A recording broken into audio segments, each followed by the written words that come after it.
Jamen, godmorgen. Det er nu fredag, og det er så afrejsedagen. Så nu er det jo færdigt, eller i hvert fald næsten færdigt. Hvis vi lige kigger her, så kan man se, at der er gasvarmeren, elkedlen, bakken og stole og telt, eller hvad det hedder, tørrestativ.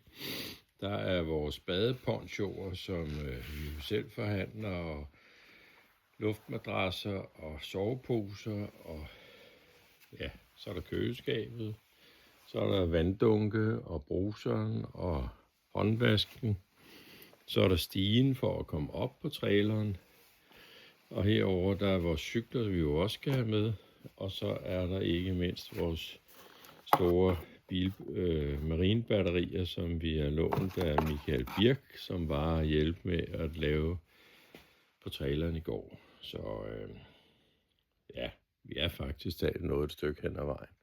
Men lad os gå ud og kigge på det.